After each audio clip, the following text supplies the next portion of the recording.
नमस्कार प्रिय विद्यार्थियों, कक्षा 10वीं में साइंस चैप्टर में आज हम पढ़ने वाले हैं हमारा 11वां प्रश्न।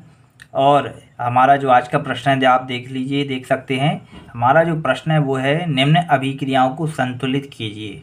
ठीक है, इसके पहले हम एक ऐसा क्वेश्चन पढ़ चुके हैं कि रासायनिक समीकरण को संतुलित क्यों करना चाहिए, तो आप उसको भी ज़रूर देख लीजिएगा, सभी प्लेलिस्ट में अवेलेबल हैं।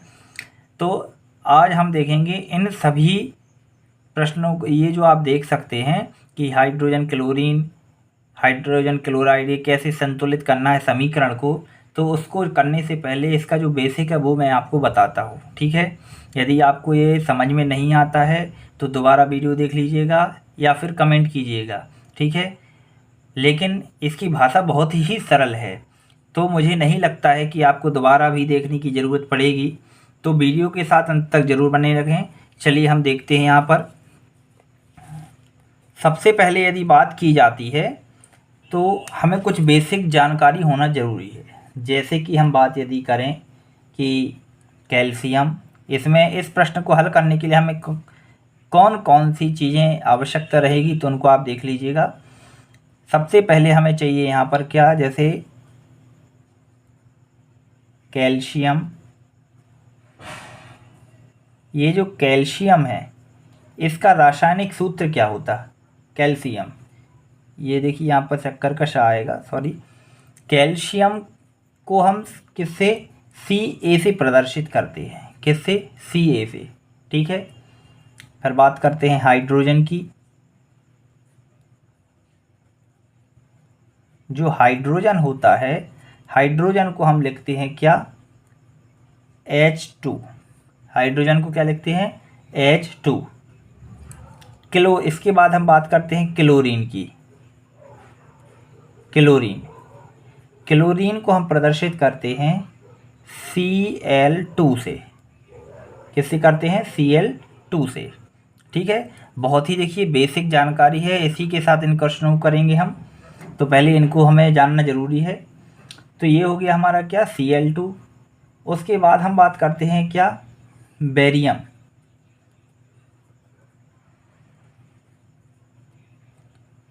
जो बेरियम है इसको प्रदर्शित करते हैं Ba से। किससे प्रदर्शित करते हैं? Ba। उसके बाद यदि हम बात करते हैं तो इसमें हम देखते हैं एल्यूमिनियम। क्या देखेंगे? एल्यूमिनियम। तो एल्यूमिनियम को हम प्रदर्शित करते हैं Al से। ये से हम प्रदर्शित करेंगे Al से। और Al के बाद हम देखते हैं सोडियम के लिए। ये देखिए संकेत हैं, ये आपको पता होना चाहिए। तो सोडियम को हम प्रदर्शित करते हैं Na से। और जल का सूत्र सभी को पता होगा, लेकिन ये जो वीडियो है 0 लेवल की है, अर्थात सभी के लिए है। तो इस जल का सूत्र किसी को यदि नहीं पता है तो उसको पता होना चाहिए। वो होता है क्या, H2O। क्या होता है? H2O। ये होता है क्या, हमारा जल का सूत्र। इसमें हम कुछ और चीज़ देखेंगे जो बहुत महत्वपूर्ण है, जैसे कि सल्फेट। जैसे कि हम बात कर रहे हैं सल्फेट। सल्फेट क्या है? तो सल्फेट को हम प्रदर्शित करते हैं SO4। इसका मतलब क्या होगा कि यदि SO4 है मतलब वो क्या कहलाएगा, सल्फेट कहलाएगा। ठीक है, जैसे मैं कहूँ कैल्शियम सल्फेट तो क्या हो जाएगा, CaSO4। ठीक है ना, तो SO4 मतलब क्या होता है, सल्फेट होता है। अब हम बात करते हैं हाइड्रोक्साइड। हाइड्रोक्साइड, हाइड्रोक्साइड का मतलब क्या हो जाएगा, हाइड्रोक्साइड का मतलब होता है OH। यदि OH है मतलब वहाँ पर क्या लगेगा, हाइड्रोक्साइड लगेगा। इसके बाद हम बात करते हैं क्लोराइड की। यदि कहीं क्लोराइड है तो इसका मतलब क्या होगा, वहाँ पर Cl लिखा होगा। क्या लिखा होगा? Cl मतलब क्लोराइड। और कार्बोनेट की बात करें, कार्बोनेट, तो वहाँ पर रहता है CO3, मतलब CO3 है तो वो क्या है, कार्बोनेट है। उम्मीद है आपको समझ में आ रहा होगा। कमेंट जरूर कीजिए, बताइएगा कि समझ में आ रहा कि नहीं आ रहा। ठीक है, कार्बोनेट। अब इसमें हम यदि बात करते हैं तो इनकी जो ऑक्सीकरण संख्या होती है उसको भी हम देख लेते हैं। ठीक है, जैसे कहा जाए हाइड्रोजन क्लोराइड। हाइड्रोजन क्लोराइड आपको पता होगा क्या होता है, HCl, इसको क्या कहते हैं, हाइड्रोजन क्लोराइड कहते हैं। तो यहाँ पर ध्यान देना है, जैसे ये 2 लगाए, इनकी ऑक्सीकरण संख्या कितनी होती है। तो जैसे कि कैल्शियम है तो कैल्शियम की होती है ऑक्सीकरण संख्या क्या, +2। क्या होती है, +2। फिर हम बात करते हैं हाइड्रोजन की, तो हाइड्रोजन की होती है +1। देखिए बहुत ही बेसिक है, लेकिन ये आपको समझ में आ जाएगा। इसकी ऑक्सीकरण संख्या कितनी होती है, +1। फिर हम बात करते हैं कि इसकी क्लोरीन की, तो क्लोरीन की ऑक्सीकरण संख्या क्या होती है, -1। इसके बाद जो बेरियम होता है उसकी होती है क्या, +2। एल्यूमिनियम की ऑक्सीकरण संख्या होती है +3, मतलब हम कह सकते हैं इनमें सबसे ज़्यादा किसकी है, एल्यूमिनियम की है। फिर हम बात करते हैं सोडियम की, तो सोडियम की होती है +1। और जो जल होता है वो यौगिक है, इसलिए इसकी ऑक्सीकरण संख्या नहीं होती।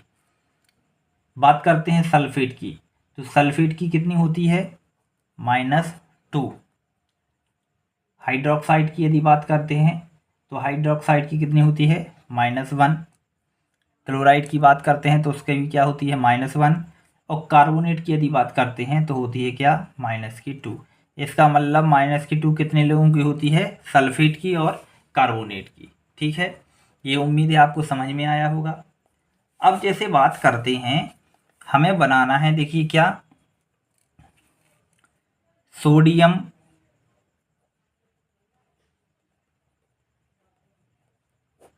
Chloride, sorry sodium carbonate, sodium carbonate. तो इसको हम रासायनिक रूप से कैसे प्रदर्शित करेंगे, सोडियम कार्बोनेट।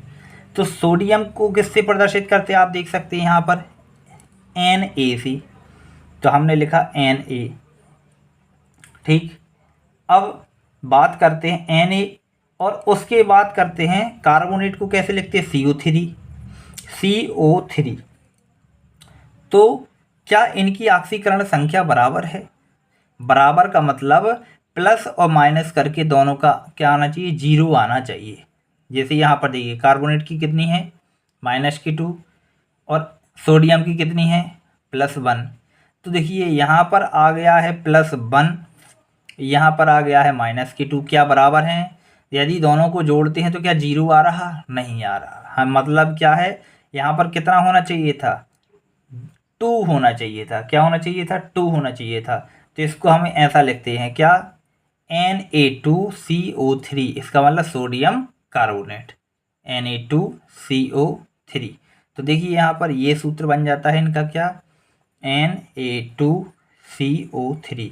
तो अब देखिए सोडियम भी कितने हो जाएंगे, 2 हो जाएंगे, और कार्बोनेट भी कितने हो जाएंगे, 2। तो इस तरीके से ये हमारा फॉर्मूला बन जाता है। ठीक है, अब हम बात करते हैं कैल्शियम कार्बोनेट की। तो ऐसे ही कैल्शियम कार्बोनेट होता है, देखिए आप, कैल्शियम कार्बोनेट,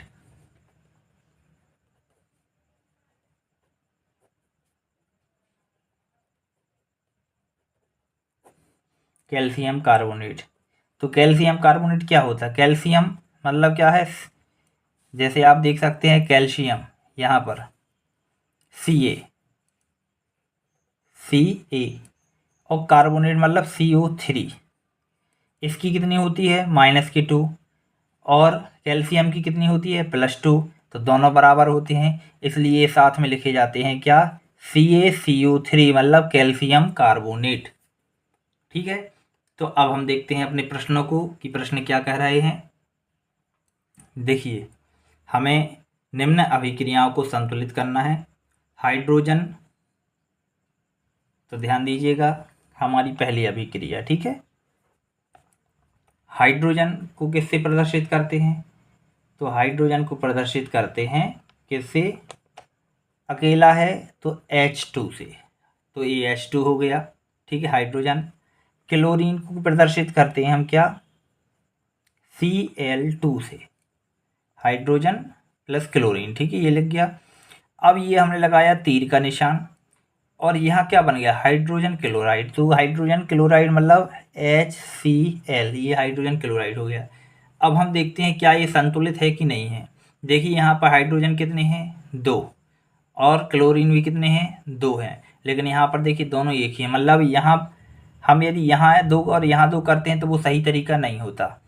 तो यहाँ पर हम क्या कर देंगे, यहाँ 2 से गुणा कर देंगे, तो देखिए 2H हो जाएंगे, 2Cl हो जाएंगे। ऐसे ही देखिए 2H और 2Cl, इसका मतलब ये क्या हो गया, हमारा समीकरण संतुलित हो गया। तो hydrogen H2 plus Cl2 is equal to क्या हो जाएगा, 2HCl। तो ये हमारा जो क्या हो जाएगा, समीकरण जो अभिक्रिया है वो क्या हो जाएगी, संतुलित हो जाएगी। ठीक, अब हम बात करते हैं दूसरा क्या है, इसे बहुत ही ध्यान से समझना है। दूसरा क्या है, बेरियम क्लोराइड। बेरियम को हम किससे प्रदर्शित करते हैं, Ba से, ध्यान से समझिएगा, Ba से। और क्लोराइड के मतलब क्या होता है, Cl2, तो ये हो जाएगा क्या, क्लोराइड, बेरियम क्लोराइड। अब हम बात करते हैं प्लस, ये हो गया क्या, एल्यूमिनियम सल्फेट। एल्यूमिनियम सल्फेट का मतलब क्या होगा, एल्यूमिनियम मतलब Al, और सल्फेट को हम क्या लिखते हैं, बताया था मैंने आपको क्या, SO4। SO4 मतलब क्या हो गया हमारा, एल्यूमिनियम सल्फेट। तो देखते हैं, यहाँ देखिए बेरियम क्लोराइड और एल्यूमिनियम सल्फेट, ये रहा। इसकी जो ऑक्सीकरण संख्या होती है वो कितनी होती है, ऑक्सीकरण संख्या वो होती है ऋण के 2। कितनी होती है, ऋण 2। एल्यूमिनियम की कितनी होती है, +3। तो क्या दोनों जीरो हो रहे हैं, बिल्कुल भी नहीं। आप देख सकते हैं ये होती है +3 और ये होती है -2। तो क्या इन दोनों को जोड़ें तो क्या जीरो हो रहा, नहीं हो रहा। मतलब अभी तो हमें इसको ही संतुलित करना पड़ेगा, जिसका मतलब इन्हें हमें बराबर करना है। तो क्या कर सकते हैं इनको बराबर करने के लिए, यदि इसमें हम 2 से गुणा कर दें, क्या कर दें, मतलब इसमें हमें कितना, 2 से गुणा करेंगे तो क्या हो जाएगा, यदि इसमें 2 से गुणा करेंगे तो देखिए क्या हो जाएंगे, Al2 मतलब 6 हो जाएंगे Al2, और ये 2 हैं, इसको 6 करने के लिए हमें 3 से गुणा करना पड़ेगा। मतलब हम यहाँ नहीं 3 लिख सकते, तो हम इसको क्या करेंगे, होल थ्राइस कर देंगे ये। तो ये भी 6 और ये भी 6, मतलब ये क्या हो जाएंगे, बराबर हो जाएंगे। समझ में आ गया होगा, क्योंकि ये +3 थे, ये -2 थे, तो यहाँ पर दोनों जगह बराबर होना चाहिए। अब Al की देखिए, एल्यूमिनियम की कितनी होती है, ये होती है +3, अब 2 हैं तो कितने हो जाएंगे, 6 हो जाएंगे। इसकी होती है -2, हमने इसमें 3 जोड़ दिए, 3 का गुणा कर दिया तो कितना हो जाएगा, -6। तो देखिए इनका योग क्या हो जाएगा, 0 हो जाएगा। तो ये हमारा हो जाएगा Al2SO4 का whole thrice is equal to. अब हम बात करते हैं, क्या दिया गया है यहाँ पर, आप देख सकते हैं बेरियम, ये यहाँ पर बेरियम क्या है, सल्फेट, बेरियम सल्फेट। तो क्या है हमारा Ba, क्या है Ba, और सल्फेट मतलब SO4, ठीक है, BaSO4। फिर क्या, एल्यूमिनियम क्लोराइड, और तो एल्यूमिनियम क्लोराइड की बात कर रहा है वो, तो Al एल्यूमिनियम और क्लोराइड Cl3, एल्यूमिनियम क्लोराइड, ठीक है ना। क्लोराइड मतलब Cl, सॉरी यहाँ पर क्या है, Cl है, एल्यूमिनियम क्लोराइड। अब लेकिन बात कर रहे हैं क्या, ध्यान देना, यहाँ पर देखिए एल्यूमिनियम में किसकी, जो एल्यूमिनियम होता है उसकी ऑक्सीकरण संख्या कितनी होती है, ये होती है +3। और क्लोराइड की कितनी होती है, क्लोराइड की होती है -1। तो यहाँ पर हमें 3 करना पड़ेगा, तो हम क्या करेंगे, 3 से गुणा कर देंगे। तो इसका मतलब क्या हो जाएगा, यहाँ पर हमारा हो जाना चाहिए था AlCl3, क्या हो जाएगा, AlCl3। अब ध्यान दीजिएगा, लेकिन एल्यूमिनियम यहाँ पर कितने हैं, 2 हैं, क्या हैं, 2 हैं। तो जब यहाँ 2 हैं, जब यहाँ पर 2 एल्यूमिनियम है तो यहाँ पर तो एक ही, इस तीर का मतलब होता है जितने भी अवयव यहाँ पर हैं, उनकी संख्या जितनी यहाँ पर है उतनी ही इस साइड भी होनी चाहिए, दोनों साइड बराबर होनी चाहिए। यहाँ पर 2 एल्यूमिनियम है लेकिन यहाँ पर एक ही है, इसका मतलब क्या हुआ, हमें यहाँ पर 2 से गुणा करना पड़ेगा। तो ये क्या हो जाएंगे, 2 एल्यूमिनियम। लेकिन जैसे ही 2 एल्यूमिनियम यहाँ पर हम करते हैं तो यहाँ पर क्लोरीन कितने हो जाएंगे, 3 दूनी 6, कितने हो जाएंगे, 6 हो जाएंगे। ठीक है ना। अब क्लोरीन यदि हम 6 करते हैं तो यहाँ पर देखिए हमें कितना, यहाँ पर क्या है, क्लोरीन 2 है तो हमें यहाँ 3 से गुणा करना पड़ेगा। तो कितना हो जाएगा, 3 दूनी 6। जैसे ही क्लोरीन हमने एडजस्ट किए तो देखिए बेरियम भी क्या हो जाएंगे, ये 3 हो जाएंगे। तो यहाँ पर बेरियम कितने हैं, एक ही है, तो यहाँ हम 3 से गुणा करना पड़ेगा। तो ये आ जाएगा 3 BaSO4 सल्फेट कितने हैं, 3 है, तो देखिए ये 3 ही SO4 हो जाएंगे। तो अब ये हमारा क्या हो जाएगा, संतुलित हो जाएगा। तो चलिए इसको हम व्यवस्थित देख लेते हैं। तो यहाँ पर हम क्या लिखेंगे, संतुलित हमारा समीकरण 3 BaCl2 प्लस Al2SO4 का whole thrice is equal to 3 BaSO4 plus 2 AlCl3। ठीक है। तो ये हमारा क्या हो जाएगा, दूसरा प्रश्न हो जाएगा। ठीक है। यहाँ से मैंने समझाया है, यदि आपको समझ में नहीं आया है तो आप दोबारा वीडियो को रिवाइज कर लीजिएगा। उम्मीद है आपको समझ में आ जाएगा और कमेंट करके बताइएगा, सपोर्ट करें ज़रा। आप लोगों के लिए यदि इतनी मेहनत की जा रही है तो सपोर्ट भी ज़रूर करना है। अब हम बात करते हैं तीसरा क्या कहता है, ध्यान दीजिए। सोडियम, सोडियम मतलब क्या, Na, सोडियम मतलब Na। और जल, तो प्लस, जल को क्या कहते हैं, H2O इज इक्वल टू क्या बनना चाहिए, सोडियम हाइड्रोक्साइड मतलब Na, हाइड्रोक्साइड मतलब OH प्लस हाइड्रोजन मतलब H2। चलिए अब इनको देख लेते हैं।